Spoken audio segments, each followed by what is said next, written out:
Oh, I love it, bro. Yeah, your audio sounds atrocious at this angle. Oh, really? Yeah, hold on. Now we're that's much better. Yeah. Well, it kind of pushes your hair back too, so it looks. I feel like so you're looking cool. Do you ever wear like the headbands? Oh yeah, I love headbands. Huge fan of headbands. Yeah, they were made popular by. Remember in the 1970s, they had like the little shorts and they had headbands and they had the wristbands. Gotta wear them. Yeah, yeah, sweatbands. They were like this big. Yeah, yeah, exactly. Working so hard. Yeah, it was like Flash. I gotta mop the beads up. So we're in the White Sands incident, Dr. Daniel W. Fry, and people may wonder why we have cars going on in the background before we start the book. This is a shout out to our sponsor here. They'll be on the background the whole time. Quality at MazdaNM.com.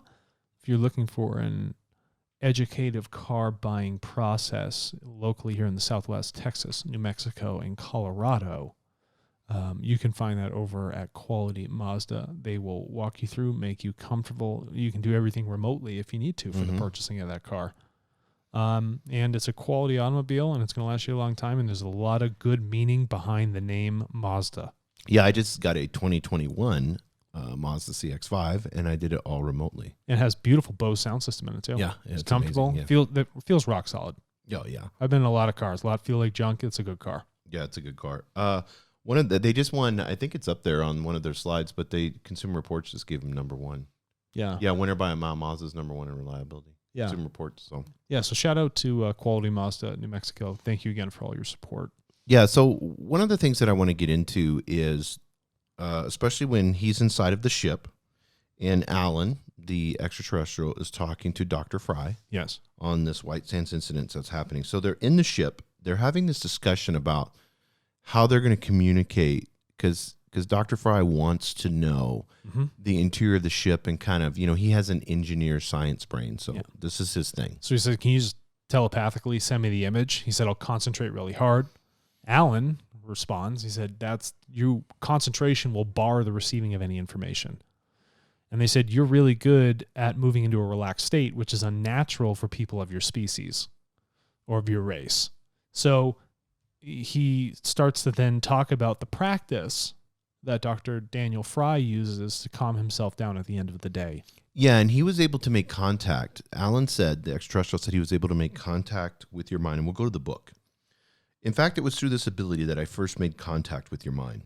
It was 3 nights ago. You had returned to your bed, but you found it difficult to sleep because the pressure of the events of the day had been unusually great.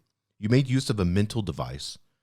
And I want to stop right there because they use the word device for something that we do that's effective. I'm looking up the definition. We always think device is something external. That's so funny. Is something devised or contrived? Such as how to use it. Okay. Well, like this is a device. A device this iPhone is an a device. object that has been made or built for a particular purpose. But he's saying you had a mental device. A mental device. You created a mental object for a specific purpose. What is that purpose? That purpose is for calming down. And so how does he make contact with his brain? We'll talk about what happened here. Yeah, and Dr. Fry says, yes, I said, I used it often when sleep doesn't come readily. I simply visualize a room, which is completely dark, except for 10 luminous numerals on the far wall of the room. I focus my attention upon these numerals until all other thoughts have been excluded from my consciousness. I then begin one by one, so erase the numerals, keeping my mind focused upon the remaining ones, but lowering the degree of concentration with each eraser. I usually fall asleep while there are still several numbers to go, but in no case have I ever remained conscious more than a few seconds after the last one is gone. Yeah.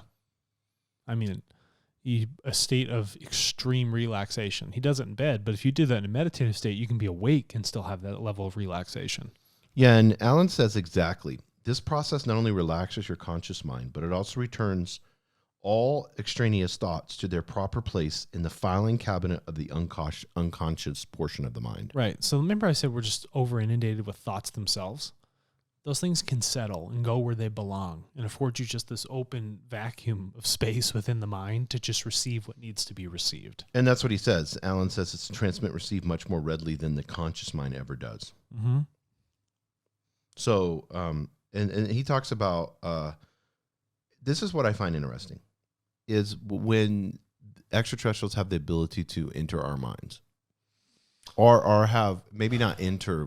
Maybe that's a bad. So this is you're on an interesting point here, and I'll give this to you. And he talks about this.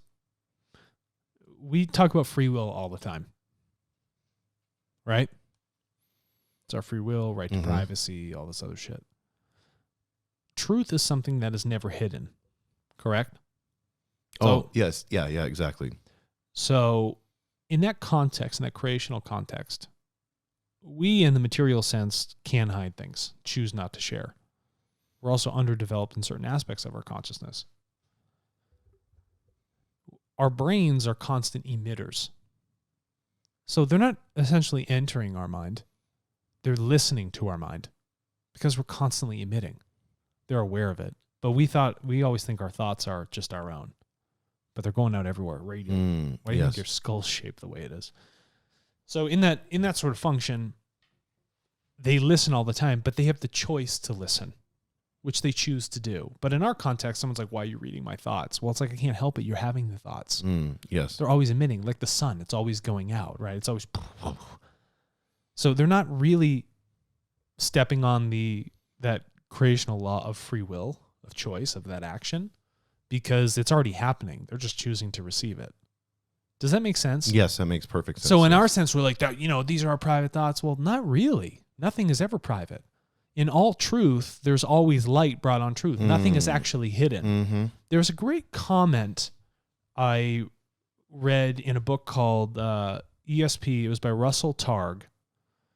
And he said, some of the most secret things that people don't talk about or try to hide shine brightest in psychic space. In psychic space. Because there's so much concentration on keeping something a secret, emitting so many thought patterns, that remote viewers can much more readily receive something that is trying to be hidden so well. That's what he says. Listen to this. He said, I should perhaps be ashamed to admit it, but in your case, the temptation was too great to resist, and I'm afraid that I ransacked your mind as perhaps no mind has ever been ransacked before. Which I love that. And he says this, and I want us to pause on this paragraph and talk about this. He said, I think I can fairly say that I know much more about you than you know about yourself. What I found in your mind was not all that could be desired. Of course, life has been rather harsh with you at times, and I find many scars and a few wounds which you are still only half healed. So let's stop right there. This is very practical. So he's recognizing this extraterrestrial, went and ransacked his mind. He used that word. As a third party. Yeah, as a third party, and said, life hasn't been very good to you. You've got some things in there that are not legit, but there's some things that you still haven't dealt with, that haven't healed. Yeah. So, you have this extraterrestrial being saying, hey, you've got some work to do, buddy. Yeah. In a good way, and I think we all do. Did he say he was hopeless? Mm-mm. No. There's just some things you haven't thought about, you've chosen to ignore. And because you haven't integrated with it, you haven't fully learned from it. And without the learning, you can't have any healing. Yeah, and he used the word scars and wounds. Yeah. And so when we go to nature and we look at an animal that has gone through scars and wounds. Or even a tree. Yeah. Like its bark. Yeah. Does the tree stop growing? No. Does the animal lay down and die? No. No. It heals it. It integrates with the injury, right?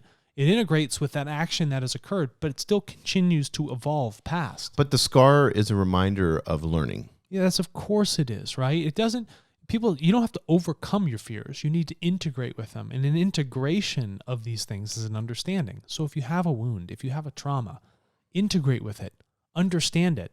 Try to understand why it brings you trauma, why it psychologically diseases you in your consciousness. Yeah, and he said that they're only half healed. And I think this is interesting because we go to the point to where something becomes bearable, and then we leave it. Yeah. And so you have things. If you think of and I want people to think of a wound that's half healed. If a wound is half healed, it's just sitting there, and at any moment it can fester. That was the word I was about to use. Good, it can get nice infected.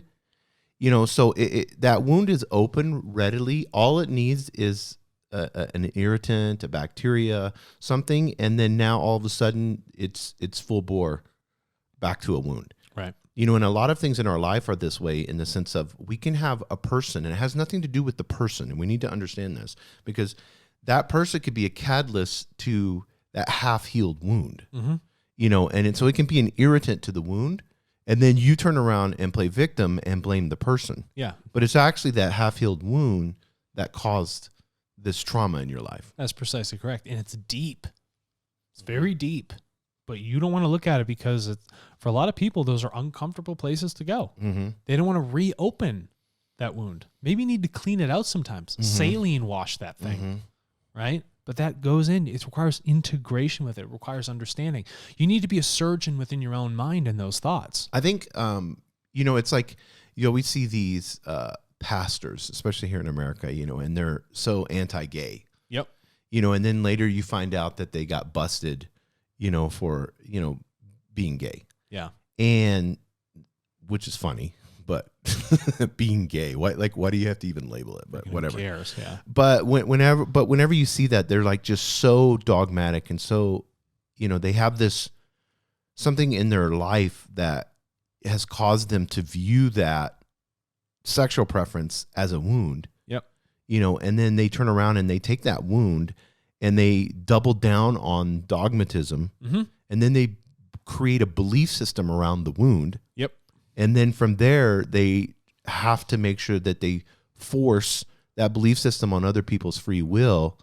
And then, but the wound is still there. Because this is an excellent metaphor. Because of their lack of willingness, because you have to will things to happen, lack of their willingness to understand themselves forces them to put this wound or this idea somewhere where they don't have to learn from it or evolve with it, and then use a dogmatism or some other approach that they can blanket to others and use as a barrier to prevent any sort of reflection on themselves internally. And then it becomes very easy for them to be vocal about the opposite side of it, about being anti themselves. Yeah, and it was funny. I had this conversation I went on a date last night and had this conversation, and raised in a Christian home. Yep.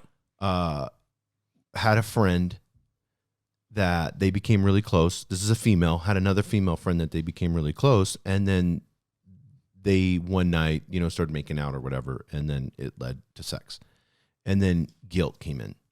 Why guilt? Because of the religion. Right. You know, and it's and that's what I was sharing with her. I was like, who cares? Like literally, who cares if it's a guy, it's a girl, whatever it is. You were in that moment, you guys were experiencing, you know, something beautiful. Yeah. And you have to look at it that way. You guys were relating to each other as humans, and there was emotions and feelings and I also spoke to someone about this the other day, a very close friend of mine. I said, we shouldn't look at it as a integration of genders or sexual preference.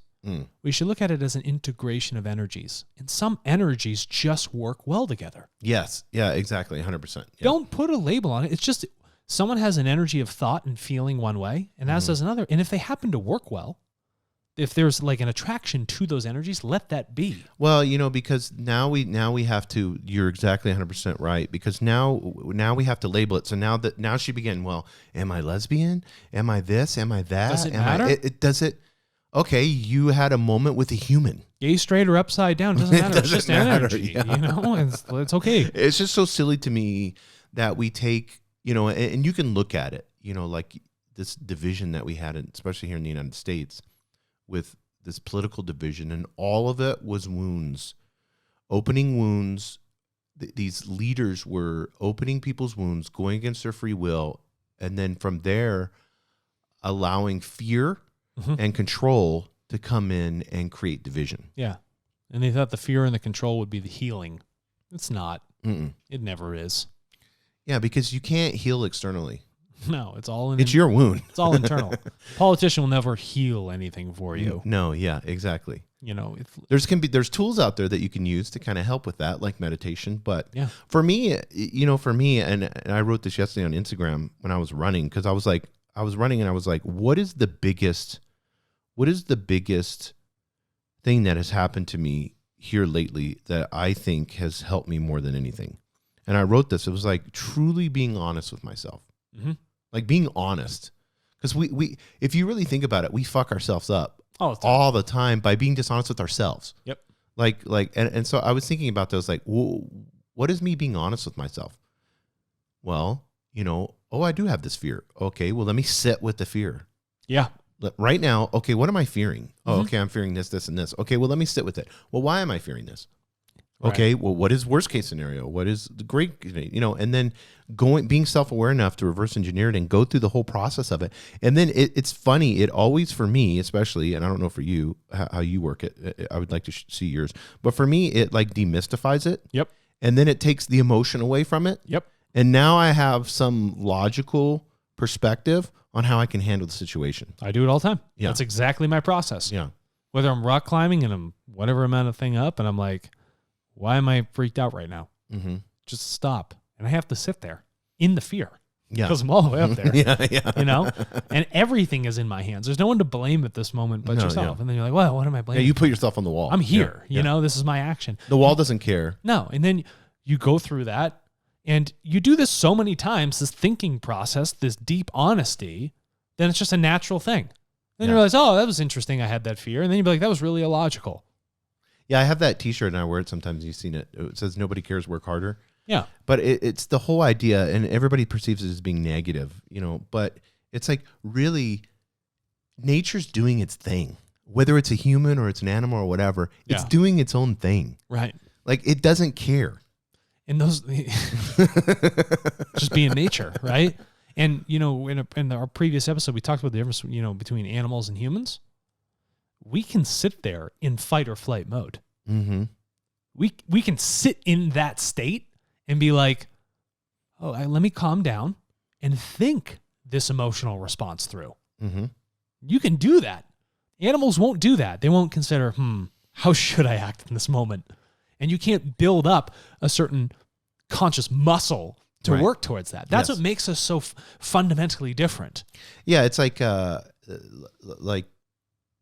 using that muscle to think through things. So, like for instance, nobody cares. And it's kind of a funny statement, sarcastic, but it's really this idea of like, and this happens in relationships. I think a lot of time people perceive that they're the center of the world. Yep. And then this other person's thinking about them, or they're thinking about, and then I was talking about this last night at the restaurant, and then you make up your own expectations for how that person should actually think. Yep. So you're imposing on their free will, one. Uh-huh. And then if they don't fit the expectation right that you've perceived, which they're not even thinking about that. Nope. Because they're on to life. That's just you thinking. And then you get emotionally pissed off at them, or hurt, anger or hurt. It's usually how it happens because they're not living up to an expectation that you created for that person. So when you have the ability to be able to stop when you get that emotion, whether it's jealousy, anger, rage, joy, whatever it may be. Joyful. Yeah. Then it's like, stop, sit there and think, why am I feeling this? And then turn around and say, you know what? I want the betterment of this person more than anything. Correct. And this person is seeking their own happiness. Yeah. And so how can I help serve, learn, teach, learn, love, light? How can I be that to that person? That's awesome. With no expectations. And then you need to go back and thank yourself for having that experience of thought. Because that person, I had somebody the other day and they're like, how can you be friends with this person? They're this, this, and this. And I was like, what's the this, and this? I was like, I've got a lot of this, and this. Yeah. And you've got a lot of this, and this. Yeah, we're all a bunch of thises. And I appreciate this person, even though they're chaotic, I appreciate their chaos. I appreciate the experience of them being them. And I accept them 100%. Yeah. They're just flighty and okay. Sometimes I'm going to go have dinner with them. Sometimes I'm not. It's like this whole, and one of my good friends, she's like this, and that's just beautiful though. But I've learned to embrace people as they are and as they're evolving. There's an acceptance of their evolution. And you become flexible, Jason. You can handle more catalysts. You're not going to become inflexible or upset when someone says something. You're not going to be so ticked off emotionally, like just in a brief second. Or I'm just going to react to people because those wounds are half healed. Right. So I'm just reacting to everybody around me, and it's really all about me, and I'm being self-centered because of these wounds. This is why the Rock Collective made this very simple statement. Know yourself, accept yourself, become the creator. And becoming the creator means you are creating this world around you. Yeah, that's so good. But you can't do these things until you know who you are at every level. So it's know thyself, which is a Greek thing, yeah. And then you got to accept it. Accept yourself. Okay, I've done a lot of bad things. I have to accept that I've done those bad things. But they're not bad. No, but I'm just saying it's... But you know what I'm saying. Yeah. I'm using an example for somebody. They're like, I've done a lot of bad things. Well, yeah, well, accept that. Integrate with those choices. And then begin to create new ones. I love that, and we'll go back to the book because it's so beautiful tying in with what we're saying here. Alan said this. I also found that these same buffetings of fate, has given you an unusual depth and breadth of perception and understanding. I decided then that you would be an ideal contact. So this is, go ahead. The scar, which was perceived as negative, right, actually created a certain form of conscious thought in my mind because of these experiences that opened me up to the possibilities and probabilities of interacting with an extraterrestrial species. Let's look up buffeting, because this is a great word. The way he said buffeting of fate. Oh, dude. I want to get into buffeting and fate. So I want to break these down. Okay, so buffeting is a striking with the hand, a succession of blows, winds or waves, afflictions or adversities. These adversities, so they may be like a wave where they're just not relentless and just one after the other. Right. And they said fate, right? Defined as to make or cause. Yeah. So these buffetings they were making that he made probabilities cause and effect for contact with this individual. Yes. Isn't that incredible? So if we want to look at a metaphor with the wave and the moon and gravitational pull. Oh, okay. Yeah. Yeah. So I want to put the human in the right perspective and put creation in the right perspective. So through cause and effect, the fate is the gravitational pull because we're creating our own fate. We're creating energy. Yeah. So that energy would be the gravitational pull. Then the waves would be our life. Yes. And then the moon would be creation. Yeah, I guess if you're looking to it, right? There's your point of focus is the moon. Right. Okay? That's where I want to be.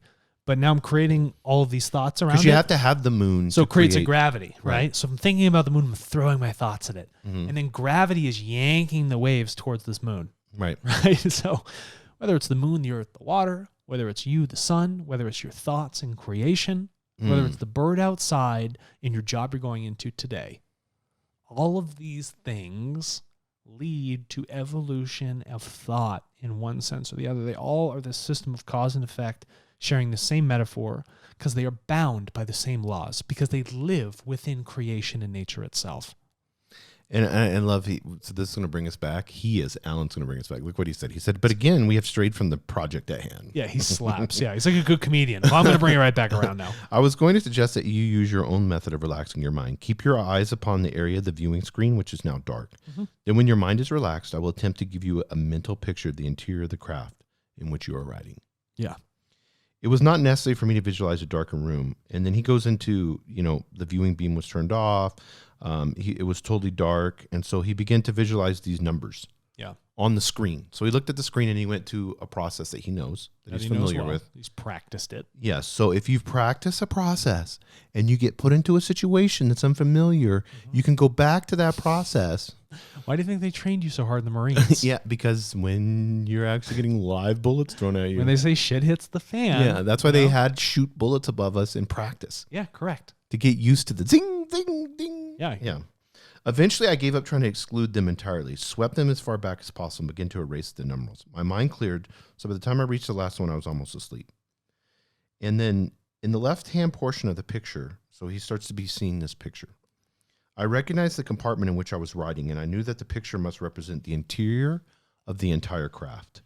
And I don't want to, I don't know how many minutes we're at. Perfect. Because we'll enter Chapter 4. Chapter 4 is from New Mexico to New York and return at 8,000 miles per hour. We'll get more into the craft. Yeah. Next episode. So thank you, Quality Mazda. for being a sponsor of Higher Density Living. And thank you, Jason, for those wonderful metaphors. So higherdensityliving.com. We're updating the website every day. It's no longer a spiritual community of one. It's just Yeah. a community of one. Explain why we decided to eliminate the word spiritual. Spiritual, there's so much dogma because of how it's been used in the past, that it was actually doing a disservice to the inclusive nature of it because of how society currently perceives the word spiritual. Well, and just because your word that you hate, I'm going to use that word. I'm using it in a fun way. Hate, but the word belief goes right in hand with spirituality for a lot of people. And we don't want that. No. And we want to make sure that those that are spiritual, those that are Catholic or Muslim or Buddhist, right? They can all be a part of this community of one. Go to nature. Go to nature. And I think that's something. You don't have to believe. Just look. It's right out there in front of you. Thank you.